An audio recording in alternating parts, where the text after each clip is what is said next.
The future value function is one of the financial functions built into Excel. You can use the future value function to calculate the future value of an investment based on an interest rate. So let's get started. In this tutorial, we have an investment that has a current value of $100,000.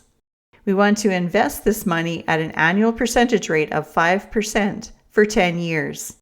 Let's use the future value function to calculate how much this investment will be worth at the end of the 10 years. We'll begin by entering the future value command. As you can see, the future value function takes a number of parameters. The first parameter is the interest rate for the investment. We will enter B3 to represent the 5% annual interest rate that will be earned annually on this investment. The second parameter is the number of payment periods for the investment.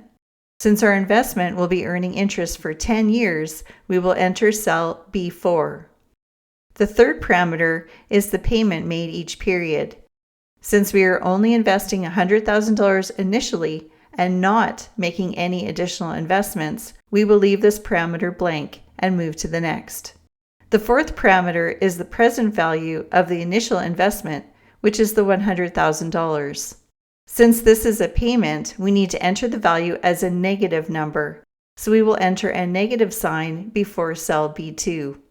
Now let's see what our future value function returns.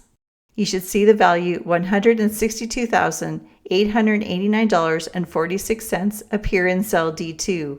This means that after 10 years, at a rate of return of 5%, our initial investment of $100,000 will now be worth $162,889.46.